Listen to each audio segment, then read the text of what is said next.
아름다운 찬양의 가사처럼 우리 천국이 우리 모든 이 자리에 함께 하신 성도님들의 것이 되기를 바라고, 이런 찬양을 함께 동참하시는 우리 모두가 그렇게 되리라 더 확신합니다. 이렇게 부족한 소자를 초청해 주셔서 참으로 감사합니다. 그리고 우리 나파 교회 모든 성도님들의 사랑의 안부를 여러분들에게 시간 전해드립니다.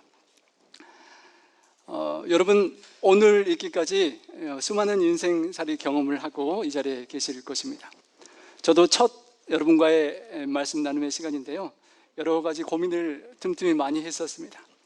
부끄러운 저의 이야기를 가능한 안 해보려고 많이 빼다가, 모르는 이론의 이야기는 제가 인터넷 설교를 여러분 목사님들과 장로님들이 하시는 걸 들어보니까 너무도 훌륭하신 설교자들이 이 교회에 많이 계셔서 그냥 여러분이 이미 아시는 그냥 이야기를 넘어서 저의 이야기를 조금 들려드리려고 기도하고 마음을 먹었습니다.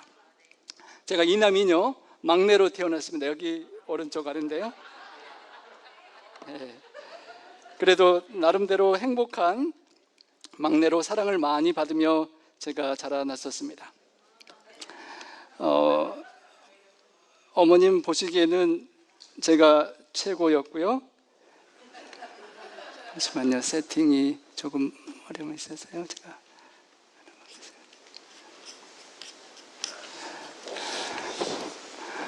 저희 어머님께는 제가 가장 큰 소망이었습니다.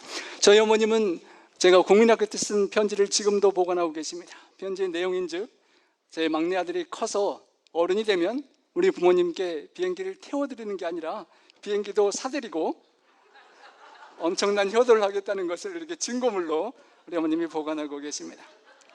그런데 제 마음과는 달리 중3 때부터 사춘기를 호되게 겪으면서 어머님을 많이 울렸습니다.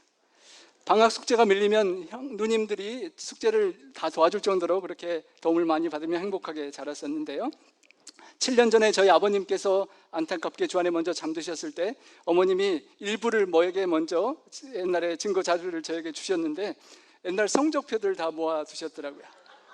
고려중학교 1학년 때 전교 720명 중에 3등 했고, 2학년 때 4등, 나름 그렇게 공부를 잘했었고요. 부모님의 뒷바라지로 중2 때는 전교 학생회 부회장, 3학년 때는 전체 학생회장도 되고, 나름 어머님 보기에는 잘 나가는 그런 인생을 살았었습니다. 시골에 큰 집에 갔을 때, 시골에 저 조그만 친척집에 교회를 따라 나가게 되었는데, 그곳에서 처음으로 우리 여학생을 가깝게 만나고, 그 한 소녀, 시골에서 소몰이도 하고 냇물에서도 빨래도 하는 그런 시골의 소녀를 짝사랑하게 되었습니다. 학생회장이 하라는 공부는 안 하고 쉬는 시간이면 그 고향에 시골의 여학생만 생각하니 무슨 공부가 됐겠습니까? 성적이 막 떨어지기 시작했습니다. 그러다가 제 앞에 옆에 앉은 한 친구가, 성식이라는 친구가 있었는데, 가출을 몇 번 해본 친구와 교제가 되어서 야, 한번 가출하자, 좀 졸라가지고 가출을 시도했습니다. 저는 그때 당시에 나가면 영영 안 돌아오는 걸로 제가 가출을 알고 저 나름대로는 고민을 했었는데, 그 친구는 경험이 많아서 며칠 못 버티다가 돌아올 것을 알고 있었던 것 같습니다. 버스터미널로 바로 가면 선생님들께 잡히기 때문에 영화관에 가서 영화를 한 편 보고 한밤중에 서울 가는 차를 타자고 하니까 저는 그대로 믿고 그렇게 따랐었는데요, 공중전화에서 잠깐 전화통화를 하는데 제가 들어가려고 하니까 밖에서 기다리라고 막는 것이었습니다. 속으로 이상하다, 왜 전화를 못 듣게 하지 하고 밖에서 기다렸다가 영화관에 들어갔는데, 한참 영화를 보고 있는데, 여러분 조용할 때 누가 소리 내면 안 되잖아요. 그런데 이렇게 조용한 시간에 성식아, 성식아 라고 소리가 들리는 것입니다. 자세히 들어보니까 제 친구 이름인데 그 목소리가 저희 담임 선생님 목소리였습니다. 등골이 오싹하고 식은땀이 난다는 말을 제가 처음 실감했고요, 친구가 너 가만히 있어라, 내가 선생님 망 보고 와서 우리 도망가야 되니까 가만히 있으라고 말해놓고는 친구가 가더니 한참 만에 와서 이제 도망가려고 생각하는데 뒤에 선생님이 서 계시는 것이었습니다. 알고 보니까 그 친구가 괜히 학생회장 데리고 가출했다가 자기가 혼날 것 같아서 중간에 선생님께 보고하고 영화관에서 만나자라고 그렇게 신고를 했었던 것이었습니다. 엄격하셨던 아버지한테 저는 맞아 죽는 줄로 그날 생각했는데, 엄하셨던 아버지가 눈물을 흘리시면서 부모님이 함께 저를 맞아주셨던 기억이 납니다. 그래서 제가 이 본문 말씀, 오늘 함께 나누기를 원하는 본문 말씀을 보면 그때 생각이 자꾸만 납니다. 시몬아, 시몬아 보라, 제가 다른 유명한 사람들의 방황한 이야기를 예화로 쓰려고 많은 예화가 있었는데 결국 시몬은 다른 사람이 아니라 저 자신임을 부인할 수 없어서 제 이야기를 나눴습니다. 시몬아, 시몬아, 보라, 정신 차려라. 여러분, 인생을 한번 돌이켜 보시면 오늘 이 미국 땅 페어필드에 자리를 잡고 사시기까지, 태어나서부터 지금까지 수많은 그런 인생 경험들이 있으셨을 것입니다.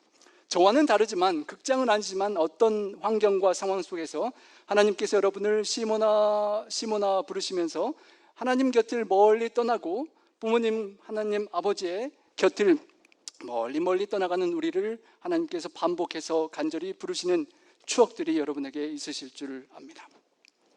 처음 시몬이 예수님을 만났을 때는 누가복음 5장의 기록이 나오는데 두 번째 만남인데요, 그때 예수님께서 시몬에게 밤새도록 수고하였지만 고기 잡은 것이 없었던 상황에 깊은 데로 가서 그물을 던지라라고 말씀하시고 그물이 찢어질 정도로 고기를 많이 잡는 경험을 하게 되었습니다.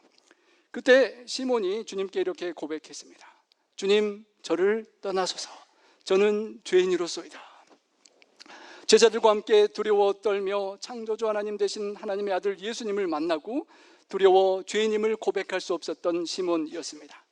하지만 그 죄인 시몬을 찾아오신 예수님은 그를 사람 낚는 업으로 초청하셨고 그는 그 많은 물고기와 배를 버려두고 예수님을 꿈을 갖고 쫓아가기 시작했습니다.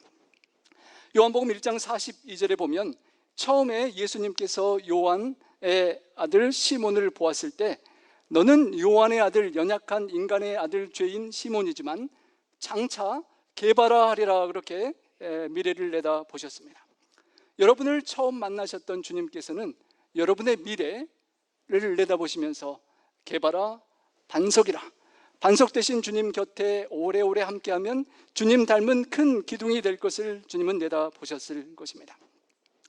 시몬이 예수님을 처음 만났을 때, 그리고 또 오늘 본문에 3년 반 동안 예수님과 함께 동고동락하고 먹고 자면서 수많은 기적과 체험들을 했던 그가 여전히 시몬아, 시몬아 연약한 모습이었음을 주님은 상기시켰습니다.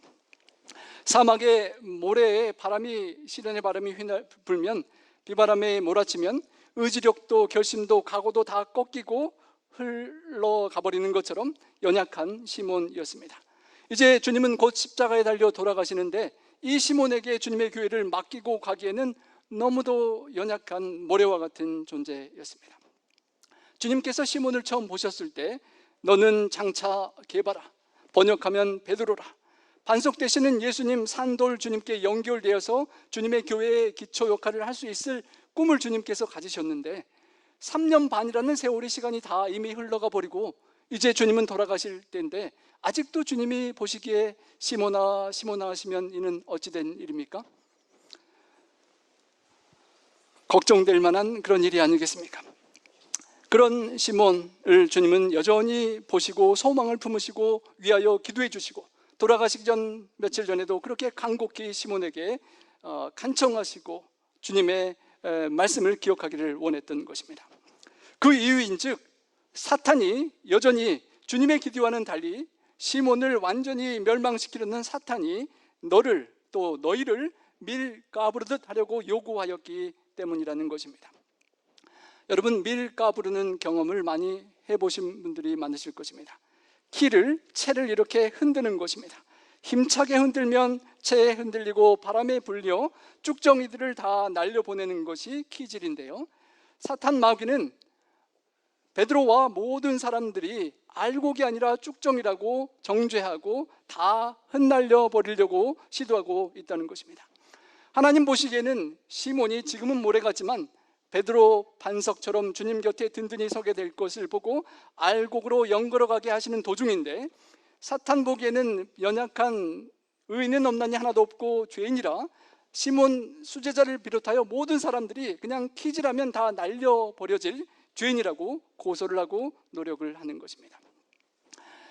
베드로, 시몬뿐만 아니라 모든 제자들을 포함하여 사탄은 밀가부르듯 하려고 요구하였던 것입니다.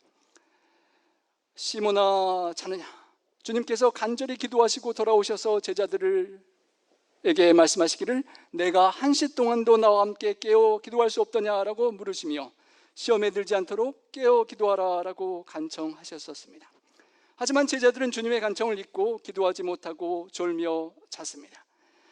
기도하지 못했던 가룟 유다에게 사탄이 들어갔고, 그는 돈을 받고 예수님을 키스로 배반하여 팔고 그에 대한 자책감으로 자살하여 사탄의 뜻대로 키질에 날려버려졌습니다. 오늘 본문 말씀이 있기 전 24절에 보면 그 남은 제자들 사이에 누가 크냐 하는 다툼이 났었습니다. 교만한 사탄의 영향력이 3년 반 동안 주님을 따랐던 제자들 속에 여전히 남아 있었던 것입니다. 마태복음 16장 21절에 보면 예수님께서 이제 곧 예루살렘에 올라가셔서 많은 고난을 받고 죽임을 당하고 제3일에 살아나야 할 것을 제자들에게 비로소 가르치기 시작하셨습니다. 그때 수제자 베드로가 어떻게 했었습니까? 주님, 십자가의 길을 저희가 따르겠습니다 했어야 됐는데 항변하여 말하기를, 주님 그렇게 하지 마십시오, 절대 그 일이 주님께 미쳐서는 안 됩니다라고 막았던 것을 기억합니다. 그때 예수님께서 베드로에게 어떻게 말씀하셨습니까? 사탄아, 물러가라, 너는 나를 넘어지게 하는 자로다. 수제자에게 아직도 영향을 미치는 사탄이 하나님의 일을, 십자가를 생각하고 주님을 따라가야 될 제자가 아직도 사람의 일을 생각하고 사탄의 영향력 속에 있는 것을 주님은 보셨던 것입니다. 오늘 본문에 주님의 간절한 간청을 들은 베드로가 이렇게 말합니다. 여러분 함께 읽어보겠습니다. 시작. 그가 말하되 주여, 내가 주와 함께 오게도 죽는 데에도 가기를 각오하였나이다. 이르시되 베드로야, 내가 내게 말하노니 오늘 닭 울기 전에 내가 3번 나를 모른다고 부인하리라. 여러분, 우리 여 집사님들, 성도님들 많이 계시는데 예전에 남편이 첫사랑 고백할 때 나 결혼해주면 내 평생에 감옥에도 가고 죽는 데까지 함께 가겠다고, 병이 들어도 무슨 일이 있어도 검은 머리 파뿌리 될 때까지 같이 하겠다고 각오와 맹세를 하지 않으셨습니까? 결혼하신 다음에 잘 지키시던가요? 우리가 사랑하는 사람, 누군가를 새로 만날 때 우리의 마음의 각오는 이렇게 정말 감옥에도 죽는 데까지 가고 싶은 마음이 솔직한 심정이지만 사람이 연약하여 살다 보면 부족한 모습들을 보이고 맙니다. 3년 반 주님의 끔찍한 사랑을 받았던 베드로가 죽기까지라도 갈 각오가 솔직히 되어 있었고 그 마음을 고백했지만 베드로는 자기 자신이 얼마나 연약한 존재인지를 아직 모르고 있었던 것입니다. 예수님과 베드로의 정반대되는 모습을 우리가 볼 수 있습니다. 예수님이 기도하실 때 베드로는 잠을 자고 있었고, 주님께서 기도 후에 순종하실 때 베드로는 말고의 귀를 자르는 싸움을 하였고, 예수님이 어린 양과 같이 순종의 고난을 당하실 때 베드로는 주님을 부인하고 저주했던 정반대의 모습을 봅니다. 우리가 기도하지 않으면 베드로처럼 내리막길을 걸어갈 수밖에 없습니다. 졸며 자며 기도를 하지 않을 때 주님이 원치 않는 말고의 길을 치는 잘못을 행하고, 주님 가까이 따라가지 못하고 멀찍이 거리를 두고 안전거리를 유지하며 따라가고, 박해자들 사이에서 추운 날씨에 주님께서 떨고 고난당하시는데 자신은 불을 쬐이고 있다가 마침내 그는 주님을 3번이나 부인하는 실수를, 죄를 이렇게 짓게 되는 것입니다. 주님과 함께 죽을지언정 절대 분해하지 않겠다 했던 베드로가 모든 제자와 함께 그런 약속을 했었지만 여종이 물어볼 때 너가 그 사람과 주님과 함께 있었다는 그 말에 나는 잘 모른다라고 금방 부인했습니다. 잠시 후에 너도 그 같은 도당이라고 말할 때 나는 절대 아니라고 말합니다. 1시간쯤 지나서 좀 생각하고 회개할 때가 됐는데 다른 사람이 장담하여 너도 갈릴리 사람이라 참으로 예수와 함께 있었다라고 말할 때 도저히 안 되는 상황 속에 그는 저주하고 맹세하여 말하기를, 나는 내가 무슨 말을 하는지 도무지 알지도 못하겠다, 무슨 말을 하느냐라고 주님을 저주하고 부인하고 말았습니다. 그리고 주님의 말씀처럼 닭이 우는 것을 그는 듣게 되었습니다. 사탄이 너희를, 모든 제자들을 밀가부르듯 하려고 청구하였습니다. 심지어는 오늘날도 여전히 사탄은 죽지 않고 모든 인류를, 또 주님께 가까이 따르는 모든 사람들을 밀가부르듯 하려고 시도하고 있는 것입니다. 피터 와그너라는 목사님이 책에 이런 글을 기록했습니다. 한 번은 그 목사님이 여행차 비행기를 탔는데 옆에 한 분이 앉으셔서 열심히 기도를 하시더랍니다. 신앙 있는 사람을 만났다 잘 기뻐하며 기도가 끝나기를 기다렸다가 어느 교회를 다니십니까? 물어보았더니 사탄 교회를 다닌다고 합니다. 그럼 사탄 교회도 기도하세요? 무슨 기도를 하셨습니까? 물었더니 이렇게 말하더랍니다. 자기가 사는 뉴잉글랜드 지방에 5교회를 놓고 집중적으로 기도를 하는데 자기가 기도한 이후에 5교회 목사 가정이 무너지길 기도했는데 지금까지 2교회 가정이 무너졌고 이제 3가정만 남았습니다라고 그렇게 기도하더랍니다. 섬뜩한 느낌이 들었다고 합니다. 그리스도인들이 기도하지 못하는데 사탄도 자기에게 기도하고 죄악에 영향력을 미치는 선한 가마력이 전달되지 않도록 지도자들의 가정을 공격하고 기도하는 것을 그가 알았던 것입니다. 여러분 혹시 윌로우 크릭 교회에 가보신 분들이 계실 수 있을 것입니다. 참으로 우리 놀드베이 교회처럼 여러 가지 지역사회 봉사를 하고 교회 건물 안에 푸드뱅크가 있고 치과, 안과, 법률 상담, 직업교육, 또 심지어는 자동차를 고쳐주기도 하는 그런 훌륭한 지역사회 봉사를 하고 부흥하는 1970년대 중반에 세워져서 2만 5천여 명의 성도가 늘어나고 미국 전체에서 가장 큰 영향력을 차지하는 교회로 늘 1등을 차지하는 그런 교회였습니다. 제가 2018년에 시카고의 사경회 집회를 갈 기회가 있어서 집회가 끝나고 목사님의 도움을 받아 그 교회를 방문했는데 듣고 싶었던 목사님이 등단하지 않으시고 다른 목회자가 등단하는 것을 보고 그 이후에 뉴스의 기사에 많은 사건 사고의 소식들이 들린 것을 보게 되었습니다. 그 빌 하이벨스 목사님이 40여 년 온 세계의 지도자들을 영적으로 리더십을 키우던 그 목사님의 영향력과 함께 이제 40여 년 목회를 마치고 6개월을 앞둔 그 상태에 그 목회자가 성적인 윤리적인 문제에 빠져서 교회가 시험에 드는 그런 상황이었던 것입니다. 어버이날 제가 방문할 때만 해도 교회가 꽉 찼었는데 그 이후 사건이 있은 후 어버이날 대예배 직전에 이렇게 자리가 비는 모습을 보는 안타까운 상황을 우리가 보고 안타까워하게 되는 것입니다. 사탄이 우는 사자처럼 우리의 지도자들을 우리 한 분 한 분 주님께 가까이 가고자 하는 사람들을 넘어뜨리고 시험 들게 하고 하나님의 왕국의 영향력을 망치려고 하는 것입니다. 아무것도 아니지만 저의 삶에도 우리 가정에도 사탄의 영향력은 시련의 바람은 불어왔습니다. 사춘기 가출하고 영화관에서 성시가 선생님, 담임 선생님 따라 부모님께 잡혀갔던 제가 지역교회에 우리 교회 학생반에 참여하면서 신앙적인 위로를 얻게 시작하게 되었습니다. 그래서 저희 지역에 있는 지역사회에 삼육학교가 있다는 것을 알고 친구들이 오전에도 교회에서 예배를 드리니까 저도 그 학교를 좀 전학시켜달라고 부모님께 졸랐는데 그 광주권 안에서는 전학이 안 된다고 그렇게 하셔서 못 갔었습니다. 고등학생이 되어서 추천으로 살레시안이라는 캐톨릭 사례조 학교에 추천되어 가고 한 학기를 마친 후에 그 사춘기 병이 완전히 다 낫지 않아서 또 한 번 가출을 하고 서울로 고속버스 타고 가서 구두닦이 아저씨들에게 일자리를 좀 얻어서 그냥 먹고 살면 되겠지 생각했는데 구두닦이 아저씨 주변을 왔다 갔다 해봐도 도저히 일 달라는 말을 차마 입에서 떨어놓지 못하고 이제 갈 데가 없어서 집에는 갈 수 없고 고민하다가 시집간 큰 누님이 목회하시는 매형과 함께 있던 강원도 동해 성종교회를 제가 찾아가게 되었습니다.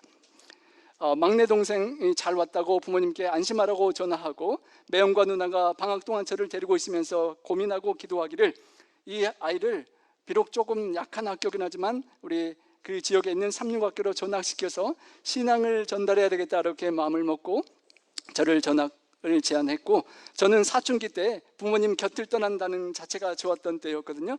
그래서 조화라고 짐보따리를 싸고 그 당시 태권도 도복으로 가방끈을 위해 짐보따리를 싸고 광주를 기쁘게 떠났습니다. 나중에 알았지만 그 비 오는 날 버스 터미널에서 마중 나오셨던 부모님께서 막내를 떠나보내고 엄청 많이 우셨다고 합니다. 그 이후로 문만 열면 막내가 나타나는 것 같고 죽지도 않았는데요.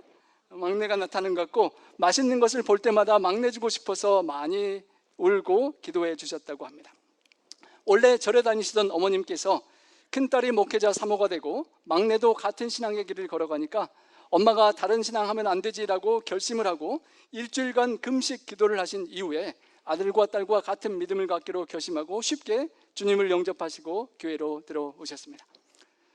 다시 한 학기가 지나니까 다시 고향 광주 학교로 전학가고 싶었는데 그러기도 어렵고 이제는 제가 올 때가 됐습니다.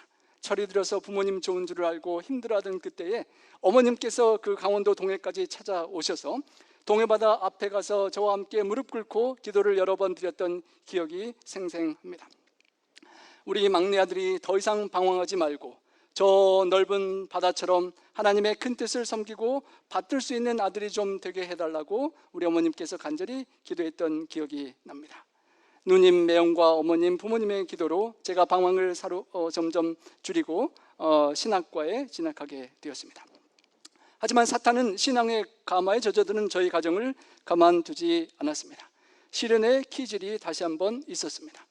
신학과 1학년을 마치고 군복무하던 중 40년 이상 교직에 계셨던 아버지께서 이제 은퇴를 얼마 남기지 않으셨는데 친구 선생님의 빚보증을 서주셨다가 40년간 아끼고 기다렸던 그 은퇴 자금을 다 날리시고 상당한 재정을 잃고 가정의 경제적 어려움이 찾아왔습니다. 군에 제대하고 복학을 해야 되는데 하지 못하고 아버지 친구 사업장에서 아르바이트를 할 수밖에 없었습니다. 저에게 있어서, 우리 가정에 있어서, 그리고 특별히 아버지와 뒷바라지를 엄청 가난한 가운데 힘들게 고생하셨던 어머니에게 암흑 같은 시간이었습니다. 그러나 내가 너를 위하여 기도하였노니, 우리 주님의 기도처럼 우리를 위한 주님의 기도가 있었습니다. 우리의 힘들고 어려운 때에 주님은 기도하시고 우리 성도님들 한 분 한 분의 어려웠던 과거, 저와는 비교할 수 없는 그 어려웠던 과거의 순간순간에 주님께서 여러분을 위하여 기도해 주셨던 것을 기억하실 것입니다. 복학을 하지 못하고 아르바이트 하는 그 일에 매여 있는데 한 여수 요양병원에서 만났던 신앙의 한 선배님이 저를 갑자기 찾아오셨습니다. 자신이 저를 위해서 기도하는데 아무리 생각해도 이거 돈 번다고 뭐 가정의 경제를 살릴 수 있는 것도 아니니까 접어두고 신학과에 빨리 복학하라는 것입니다. 하지만 그 당시 저의 생각으로는 가정이 힘들고 학비도 어려운데 당분간 좀 돈을 벌고 나중에 가야지요 라고 말하고 그냥 주무시다가 쉬다가 가시라고 그렇게 말씀드렸지만 오늘 밤새워 한번 기도해보고 하나님의 뜻이 무엇인지 묻고 내일 아침에 결정하자라고 그 선배가 말했습니다. 주무시라고 하고 저는 제 방에 와서 조금 기도하다가 그냥 잤습니다. 그런데 그 다음날 아침에 식사를 하시라고 그 선배님을 찾아갔더니 그 선배님이 무릎 꿇고 기도하고 있는 것입니다. 제가 놀라워서 왜 이렇게 일찍 일어나서 기도하시냐고 물었더니 자기가 밤새 정말 자지 않고 저를 위해 기도했다는 것입니다. 참 믿기가 어려웠지만 그 선배의 강권이 내가 밤새 기도하고 생각해 보았는데 아무리 생각해도 여기 있을 것이 아니라 당장 오늘로 사표 쓰고 신학과를 복학하는 것이 하나님의 뜻이라는 것입니다. 저는 아무런 기도를 하지 않고 자다가 일어났고 그분은 밤새 기도했기 때문에 누가 더 확실합니까?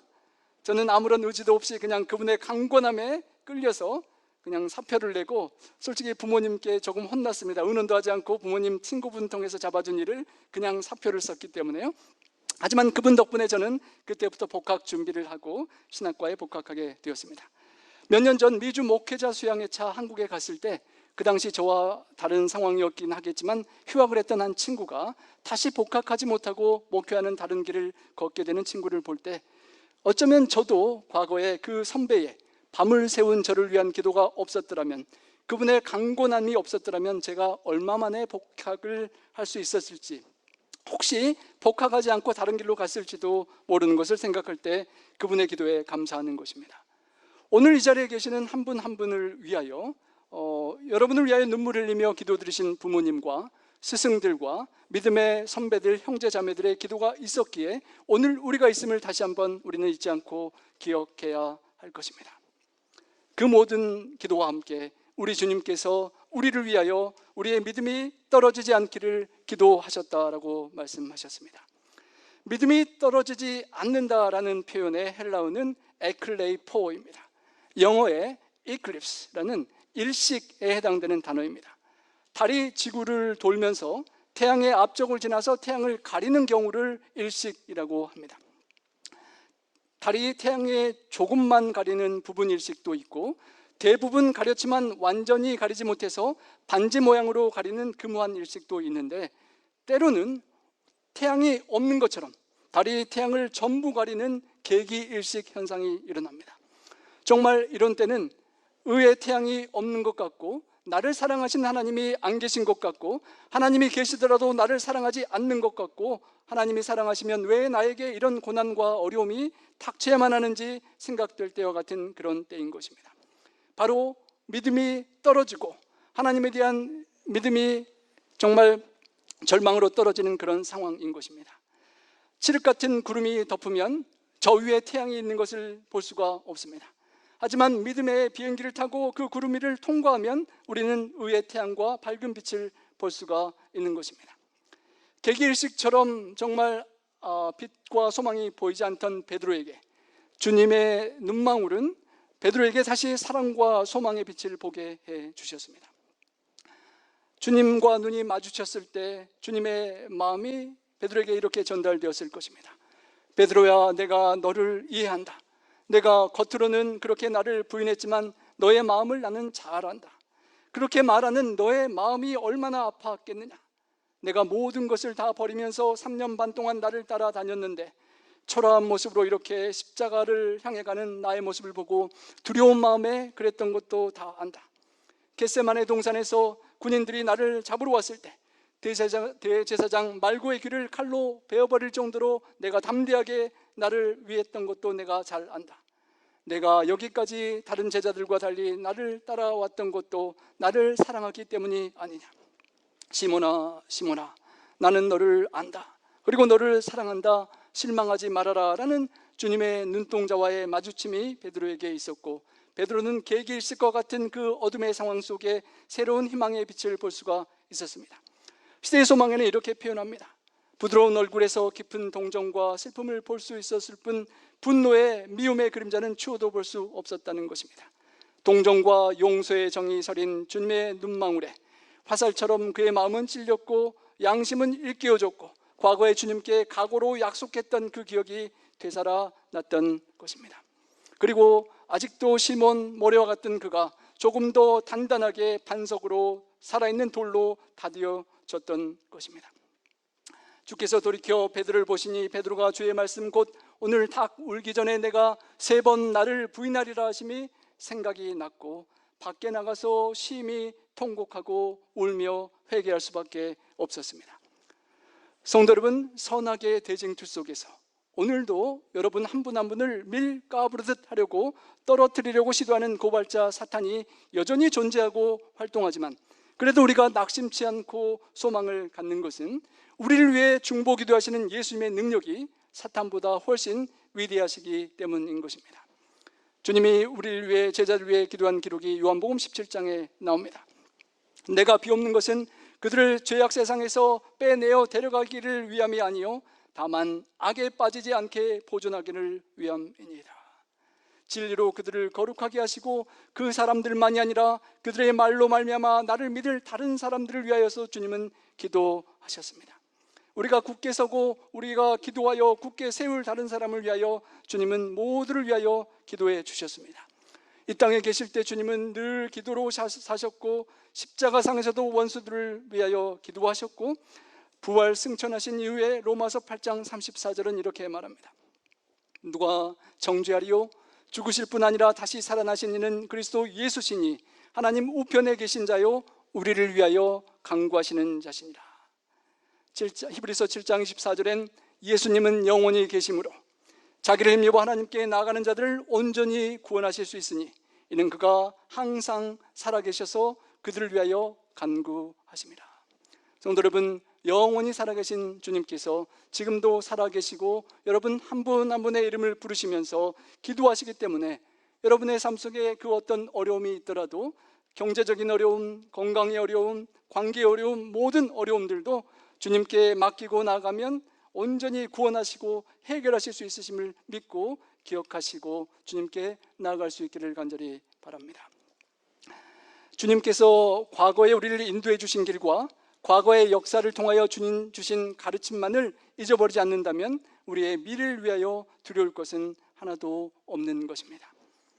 주님께서 너는 돌이킨 후에 내 형제를 굳게 하라 하신 것이 주님의 바람과 소망이었습니다. 베드로는 아직 온전히 돌이키진 못했습니다. 사람 낚는 어부가 되라는 사명을 잊어버리고 예전에 다 버리고 떠났었던 물고기 잡는 익숙하던 배와 고기잡이 바다로 다시 돌아갔었습니다. 밤새도록 고기를 잡으려고 그물을 던졌는데 다시 아무것도 잡지 못하였습니다.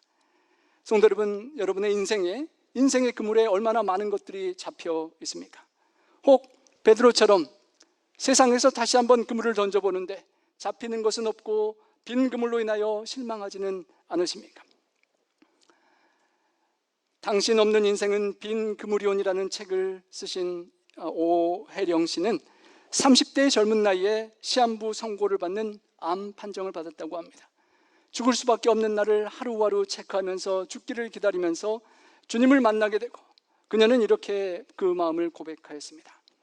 당신 없는 인생은 빈 그물이오니 당신 없는 생의 호수에 그물을 던지고 물고기가 잡히기를 바랐던 지난 나날들은 죽은 시간이었습니다. 오 주님, 이제 당신께서 그물을 채워주소서. 그러면 저는 비로소 살 것입니다.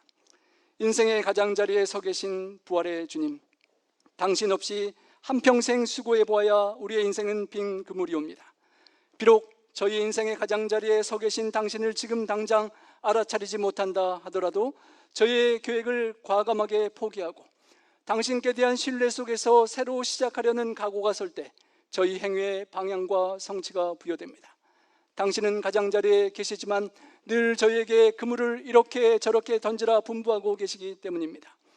날마다 호숫가에서 저희를 기다리시는 당신을 바라보게 하옵소서.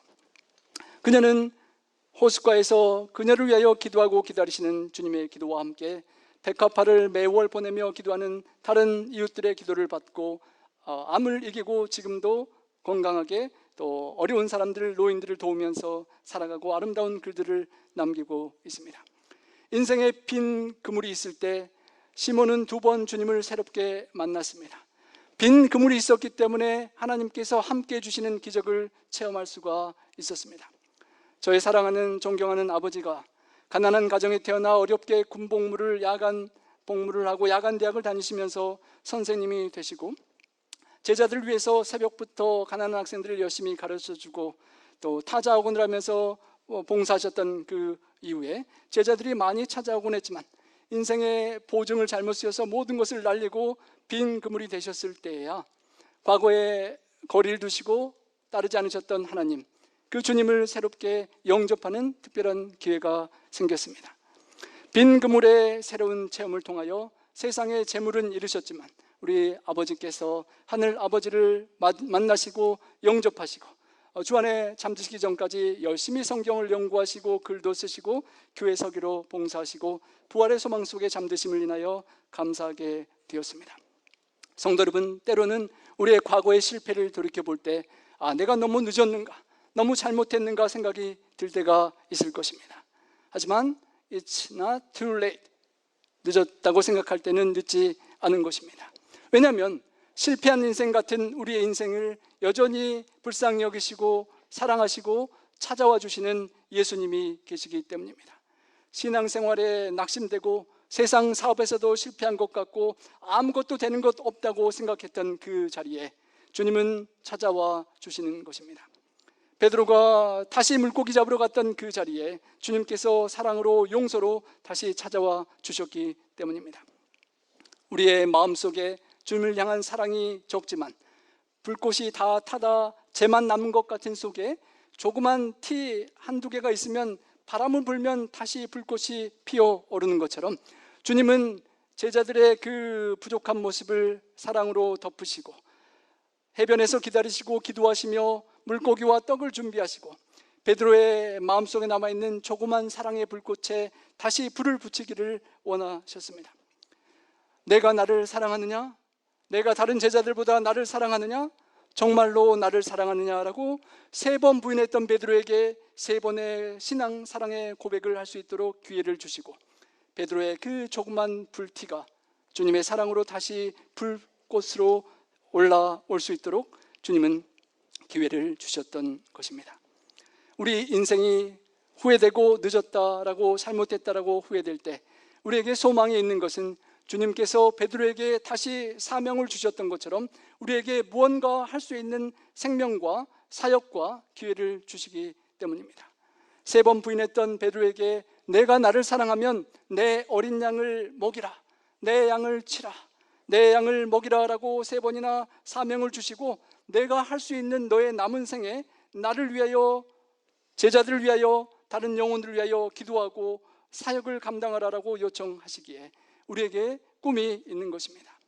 과거의 삶이 어떠했든지 간에 우리의 남은 생애에 주님을 위하여 할 일이 있고 누군가를 위하여 기도할 수 있다면 우리에게는 소망이 있는 것입니다. 베드로가 돌이킨 후에 너의 형제를 굳게 하기를 주님은 소망하셨고 베드로는 그 주님의 소망을 마침내 이루어 드렸습니다. 주님의 공생의 초기부터 로마 황제 네로 통치 시기까지 40년간 유대교 종교적인 박해와 로마 제국의 엄청난 박해 속에서 베드로는 굳건한 지도자로 형제들을 든든히 세우는 역할을 수행했던 것입니다. 그리고 여러분 이제 집에 가셔서 베드로 전후서를 다시 한번 읽어보시기 바랍니다.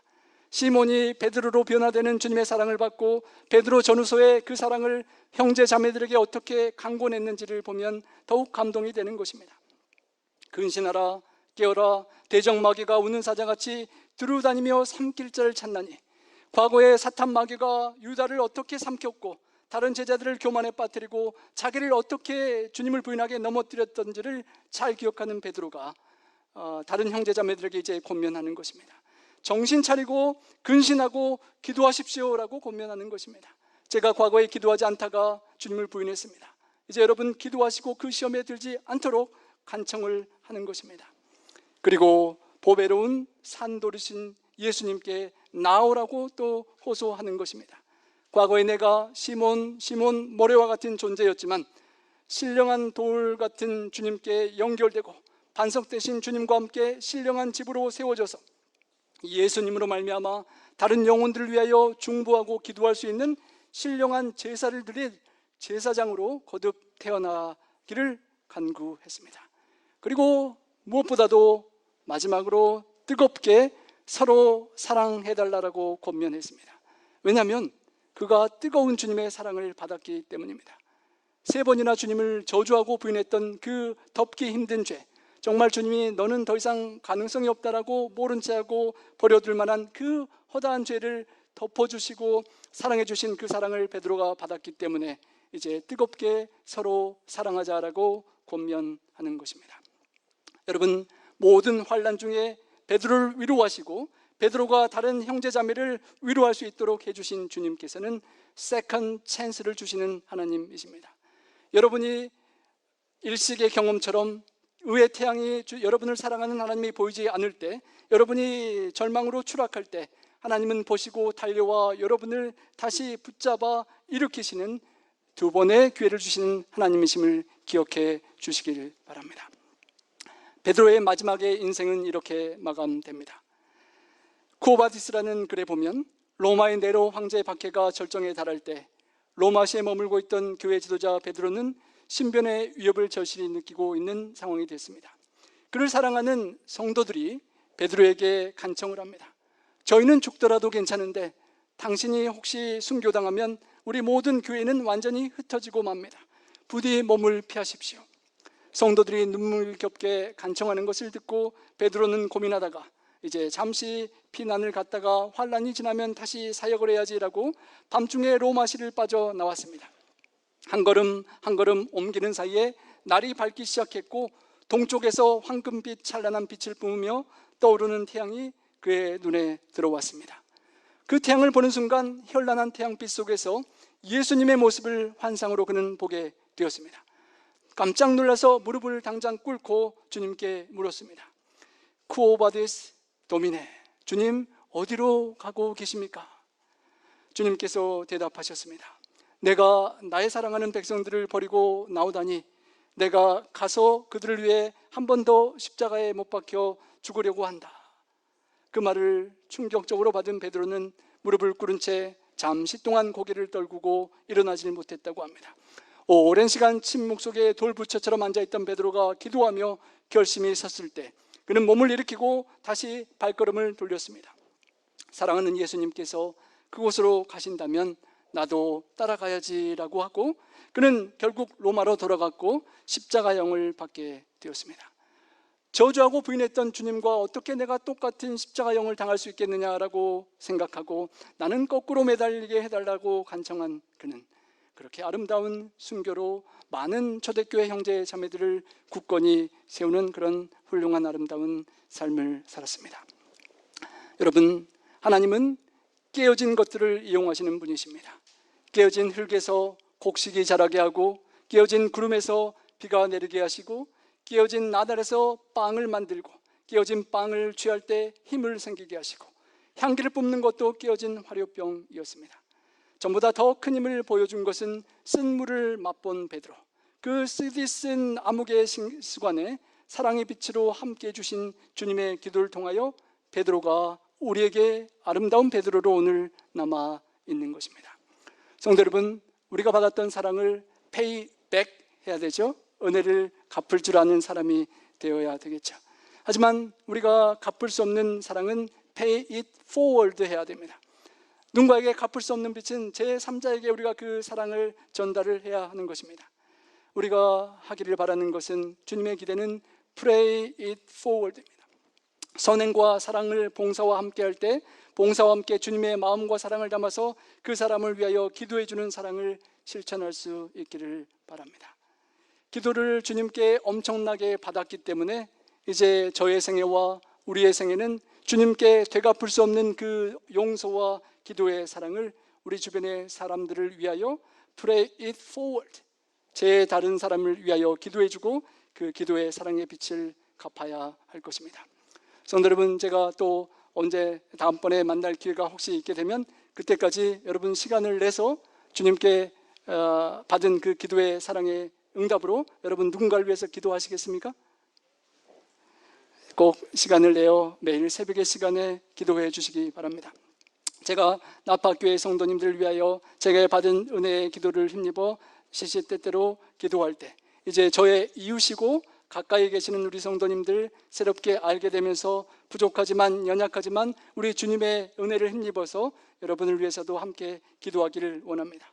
여러분들께서도 저를 위해 기도해 주시고 또 내가 돌이킨 후에 내 형제를 굳게 하라는 말씀처럼 옆에 형제 자매 교회들 우리 나파와 컨트라 코스타와 로노박과 주변 성도들 위해서도 기도해 주시길 부탁드립니다. 그리고 이번 야영의 주제인 지경을 넘어서서 세계의 수많은 고통하는 영혼들을 위해서도 기도해 주시지 않겠습니까? 여러분의 각오와 결심이 이 시간 헌신의 찬양을 드릴 때 우리에게 그토록 사랑으로 용서하시고 기도해 주신 주님께 드리는 간절한 각오와 결심, 주님께 드려지는 그런 헌신이 되기를 바라며 말씀을 드리겠습니다.